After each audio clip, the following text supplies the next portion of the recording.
Hello guys, S के study point YouTube channel में आप सभी का स्वागत है। आज पुनः हम लोग देखेंगे भारतीय संविधान का लेक्चर 11, प्रधानमंत्री एवं मंत्रिपरिषद। तो बिना लेट के स्टार्ट करते हैं। राष्ट्रपति की सहायता के लिए एक मंत्रिपरिषद होगा जिसका प्रमुख प्रधानमंत्री होगा। अनुच्छेद कितना के अंतर्गत होता है? अनुच्छेद 74 कहता है कि राष्ट्रपति की सहायता के लिए एक मंत्रिपरिषद होगी जिसका प्रमुख प्रधानमंत्री होगा।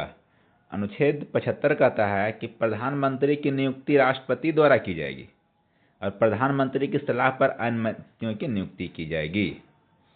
मंत्रिपरिषद जो होता है सामूहिक रूप से लोकसभा के प्रति उत्तरदायी होता है। अनुच्छेद 78 कहता है प्रधानमंत्री का कर्तव्य। भारत का वास्तविक कार्यपालिका का अध्यक्ष कौन होता है? वास्तविक कार्यपालिका का अध्यक्ष प्रधानमंत्री होता है। राष्ट्रपति केवल नाम मात्र का मुखिया होता है, जबकि वास्तविक शक्तियां प्रधानमंत्री में ही निहित होती है। राष्ट्रपति के सलाह के लिए मंत्रिपरिषद की नियुक्ति की जाती है। मंत्रिपरिषद के 3 अंग होता है। कौन कौन? कैबिनेट मंत्री जो मंत्रिमंडल होता है, राज्य मंत्री और उप मंत्री। नियुक्ति एवं योग्यता देखेंगे। यदि कोई व्यक्ति प्रधानमंत्री नियुक्त किया जाता है और वह किसी सदन यानी लोकसभा या राज्यसभा का सदस्य नहीं है तो उसे 6 माह के अंदर संसद के किसी भी सदन की सदस्यता लेनी अनिवार्य है। यानी यदि किसी भी व्यक्ति को प्रधानमंत्री नियुक्त किया जाता है तो 6 महीना के अंदर किसी भी सदन का सदस्य उसे होना ही चाहिए।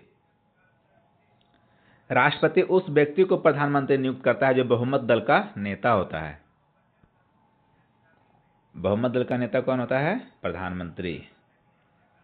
एवं अन्य मंत्रियों की नियुक्ति प्रधानमंत्री की सलाह पर राष्ट्रपति करता है। मंत्रिपरिषद सामूहिक रूप से लोकसभा के प्रति उत्तरदायी होता है। यदि प्रधानमंत्री या किसी मंत्री के विरुद्ध अविश्वास प्रस्ताव पारित हो जाता है तो संपूर्ण मंत्रिपरिषद और प्रधानमंत्री का कार्यकाल समाप्त समझा जाएगा। उन्हें त्यागपत्र देना होता है। प्रधानमंत्री के प्रमुख कार्यों और शक्तियां देखेंगे। मंत्रिपरिषद के संबंध में कौन कौन शक्तियां हैं? प्रधानमंत्री जो होता है मंत्रिपरिषद का मुखिया होता है। इस संदर्भ में उनकी भूमिका निर्णायक होती है। प्रधानमंत्री ही राष्ट्रपति को सलाह देता है कि किन व्यक्तियों को मंत्री नियुक्त किया जाए। विभागों का वितरण भी प्रधानमंत्री ही करते हैं और आवश्यकता अनुसार उनमें फेरबदल भी कर सकता है। कौन? प्रधानमंत्री। प्रधानमंत्री कैबिनेट की बैठकों की अध्यक्षता करता है और उन्हें निर्णयों को प्रस्तावित करता है। वह विभिन्न मंत्रालयों के बीच तालमेल बिठाने का कार्य करता है ताकि सरकार सुचारू रूप से चले। राष्ट्रपति और संसद के बीच का कड़ी होता है प्रधानमंत्री ही होता है। प्रधानमंत्री राष्ट्रपति और संसद के बीच संवाद का मुख्य माध्यम होता है। वह मंत्री द्वारा लिए गए सभी निर्णयों और प्रशासनिक कार्यों की जानकारी राष्ट्रपति को देता है। कौन? प्रधानमंत्री देता है। राष्ट्रपति महत्वपूर्ण अधिकारियों जैसे भारत के महान्यायवादी के चुनाव आयुक्त आदि की नियुक्ति प्रधानमंत्री की सलाह पर ही करता है। कौन करता है नियुक्ति? राष्ट्रपति करता है, लेकिन प्रधानमंत्री की सलाह पर। संसद के संबंध में शक्तियां हैं। प्रधानमंत्री सदन का नेता होता है। उनके पास निम्नलिखित शक्तियां होती है। सत्र बुलाने का अधिकार प्रधानमंत्री को होता है और उसे समाप्त करने की सलाह देता है किसको? राष्ट्रपति को। यदि सलाह दे दिया समाप्त करने के प्रधानमंत्री तो उसे समाप्त कर दिया जाता है। वह किसी भी समय राष्ट्रपति को लोकसभा भंग करने की सिफारिश कर सकता है। कौन?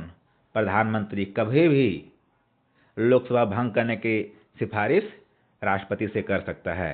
सरकार की प्रमुख नीतियों की घोषणा संसद के पटल पर प्रधानमंत्री के द्वारा ही की जाती है। अन्य भूमिकाएं। प्रधानमंत्री नीति आयोग के पदेन अध्यक्ष होते हैं। अंतर्राष्ट्रीय सम्मेलनों और विदेशी नीति के मामले में वह देश का मुख्य चेहरा होते हैं। कौन? प्रधानमंत्री। संकट या युद्ध की स्थिति में प्रधानमंत्री ही देश का मुख्य रणनीतिकार और निर्णायक लेने वाला व्यक्ति होता है, यानी आपातकाल के दौरान। भारतीय राजनीति में प्रधानमंत्री को समान लोगों में प्रथम कहा जाता है, लेकिन व्यवहार में उनकी स्थिति कहीं अधिक शक्तिशाली होती है। विश्वनाथ प्रताप सिंह और एच.डी. देवगौड़ा ऐसे प्रधानमंत्री हों जिनके विरुद्ध लोकसभा में अविश्वास प्रस्ताव लागू हो गया था। मात्र 2। कौन कौन? विश्वनाथ प्रताप सिंह और एच.डी. देवगौड़ा। प्रधानमंत्री के त्यागपत्र देने या मृत्यु होने पर संपूर्ण मंत्रिपरिषद को त्यागपत्र देना पड़ता है। यानी प्रधानमंत्री यदि त्यागपत्र दे दिया या तो मृत्यु हो गया तो संपूर्ण मंत्रिपरिषद को त्यागपत्र देना पड़ेगा। प्रधानमंत्री के लिए न्यूनतम आयु है 25 वर्ष, इनका कार्यकाल होता है 5 वर्षों का होता है। एक मंत्री संसद के दोनों सदनों लोकसभा और राज्यसभा में बोल सकता है और कार्यवाही में भी भाग ले सकता है, परंतु वह उस सदन में मतदान नहीं कर सकता है जिसका वह सदस्य नहीं है। किसी भी मंत्री को राज्यसभा या लोकसभा दोनों में से किसी भी सदन से चुना जा सकता है। यानी मंत्री लोकसभा या राज्यसभा किसी से बनाया जा सकता है। मंत्रिपरिषद और राष्ट्रपति के बीच मुख्य कड़ी का कार्य कौन करता है? प्रधानमंत्री करता है। मंत्रिपरिषद और राष्ट्रपति के बीच समन्वय का वास्तविक कार्य प्रधानमंत्री के द्वारा ही किया जाता है। प्रधानमंत्री नरेंद्र मोदी 16वें लोकसभा चुनाव के बाद 26 मई 2014 को शपथ ग्रहण लिए थे। उस दिन से आज तक प्रधानमंत्री के पद पर नरेंद्र मोदी जी ही हैं। अनुच्छेद 51 में संविधान संशोधन 51 में 2003 के द्वारा यह प्रावधान किया गया कि मंत्रिपरिषद की संख्या यानी प्रधानमंत्री सहित लोकसभा के कुल सदस्य का 15% से अधिक नहीं होनी चाहिए। मंत्रिपरिषद सामूहिक रूप से लोकसभा के प्रति उत्तरदायी होता है। प्रथम गैर कांग्रेसी प्रधानमंत्री कौन थे? मोरारजी देसाई जी थे, गठबंधन सरकार बना था। और प्रथम पूर्णतः गैर कांग्रेसी अटल बिहारी वाजपेयी पूर्ण बहुमत से बने थे। प्रधानमंत्री लोकसभा के बहुमत दल का नेता होता है। भारत की कार्यपालिका की शक्ति किसमें निहित होती है? भारत की कार्यपालिका की शक्ति राष्ट्रपति में निहित होती है, लेकिन वास्तविक कार्यपालिका की शक्ति प्रधानमंत्री में निहित होती है। प्रधानमंत्री तब तक अपने पद पर रहता है जब तक उसे लोकसभा का विश्वास प्राप्त है। प्रधानमंत्री की सूची देखते हैं। प्रथम प्रधानमंत्री कौन बने थे? पंडित जवाहरलाल नेहरू जी 1947 से 1964 तक 4 बार चुने गए हैं। कार्यकाल के दौरान उनकी मृत्यु हो गई है। दूसरा बने थे गुलजारी लाल नंदा 1964 ईस्वी में कार्यवाहक प्रधानमंत्री। आगे बने थे लाल बहादुर शास्त्री जी 1964 से 66, इनका भी कार्यकाल के दौरान मृत्यु हो गया था। गुलजारी लाल नंदा 1966 में कार्यवाहक प्रधानमंत्री बने थे दूसरी बार। प्रथम कार्यवाहक प्रधानमंत्री गुलजारी लाल नंदा और दूसरे कार्यवाहक प्रधानमंत्री भी गुलजारी लाल नंदा जी हैं। इंदिरा गांधी बने थे 1966 से 1977 तक। 25 जून 1975 को आंतरिक और शांति कारण आपातकाल लाया गया। तत्कालीन उसमें राष्ट्रपति थे फखरुद्दीन अली अहमद जी। जिसमें भारत में आपातकाल लगा था उसमें राष्ट्रपति कौन थे? फखरुद्दीन अली अहमद जी। मोरारजी देसाई 1977 से 1979 ईस्वी में प्रथम गैर कांग्रेसी बने थे।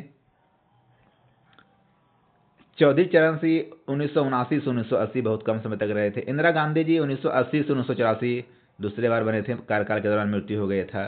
राजीव गांधी जी 1984 से 1989 ईस्वी में। विश्वनाथ प्रताप सिंह 1989 से 1990। चंद्रशेखर 1990 से 91। पीवी नरसिम्हा राव 1991 से 1996। अटल बिहारी वाजपेयी 1996 में। एच डी देवगौड़ा 1996 से 1997। इंद्र कुमार गुजराल 1997 से 1998। अटल बिहारी वाजपेयी 1998 से 2004। मनमोहन सिंह 2004 से 2014। नरेंद्र मोदी 2014 से वर्तमान समय तक। प्रथम गैर कांग्रेसी कौन थे? मोरारजी देसाई। प्रथम पूर्णतः गैर कांग्रेसी अटल बिहारी वाजपेयी। पीवी नरसिम्हा राव पद ग्रहण के समय किसी भी सदन का सदस्य नहीं था। ऐसा प्रधानमंत्री जो कि पद ग्रहण के समय किसी भी सदन का सदस्य नहीं था कौन थे? पीवी नरसिम्हा राव।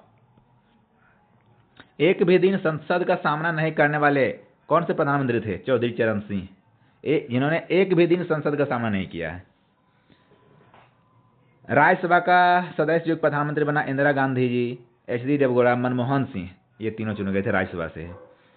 कार्यकाल के दौरान मृत्यु हुई थी, पहले पंडित जवाहरलाल नेहरू को, लाल बहादुर शास्त्री और इंदिरा गांधी का हुआ था मृत्यु। लगातार 2 बार प्रधानमंत्री बने हैं पंडित जवाहरलाल नेहरू, इंदिरा गांधी,